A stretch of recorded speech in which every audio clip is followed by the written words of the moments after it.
अस्सलाम वालेकुम साथियों। आए आज कुछ बात करते हैं गुस्ल के फ़राइज़, वज़ू के फ़राइज़ या नमाज के फ़राइज़। तो सबसे पहले बात करते हैं गुस्ल की, स्पेशली उन बच्चे या बच्चियों के लिए जो जब सने बलूगत को पहुँचते हैं तो बहुत से घर वाले उन्हें इसके बारे में बताते ही नहीं है कि यानी अगर इन फ़राइज़ को हम पूरा नहीं करते, प्रॉपर तरीके से हम गुस्ल नहीं करते, तो जो आप समझती हैं कि आपने बात लिया और आप नापाकी से पाकी की तरफ आ गए, तो ये आपका वहम है या आपका ये जो ख्याल है कि आप पाक हो गए तो गलत है।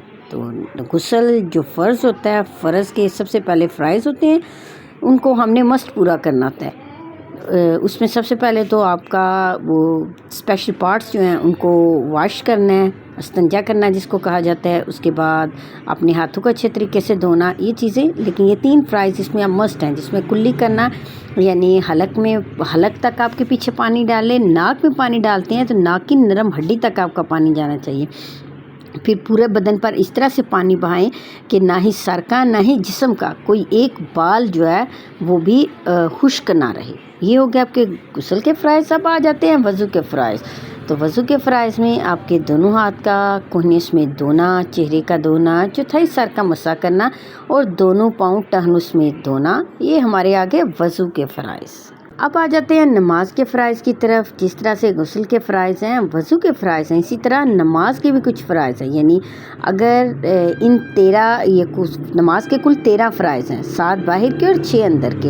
इनमें से अगर कोई रह जाता है तो फिर आप खुद सोच लें कि आपकी नमाज कहाँ से कहाँ तक कबूल हुई। नमाज के 7 बाहर के फ़राइज़ के हैं। आपका सबसे पहले जिस्म का पाक होना चाहिए, आपका लिबास पाक होना है, जिस जगह आप नमाज़ पढ़ें वो जगह पाक होनी चाहिए।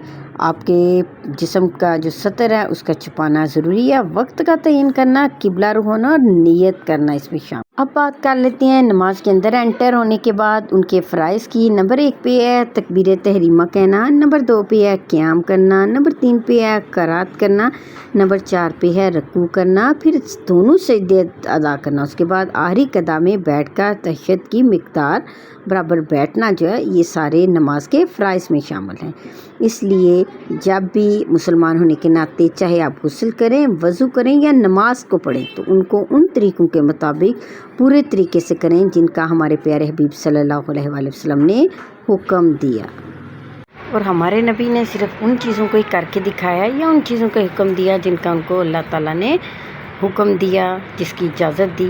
वीडियो अच्छी लगे तो इसको ज़रूर अपनाइएगा। अगर आप समझते हैं कि आपके बच्चे इन चीज़ों के बारे में जानते हैं तो ठीक है, अगर नहीं खुद नहीं बता सकते तो ये वीडियो उनके साथ शेयर करें ताकि वो इसको देख के अपने गुस्ल के फ़राइज़, गुस्ल के तरीके, नमाज के फ़राइज़ और वज़ू के फ़राइज़ के बारे में जान सकें। वीडियो को लाइक कीजिएगा, चैनल को सब्सक्राइब कीजिएगा ताकि इस्लामिक मज़ीद वीडियो आपके लिए मैं बनाकर ला सकूँ।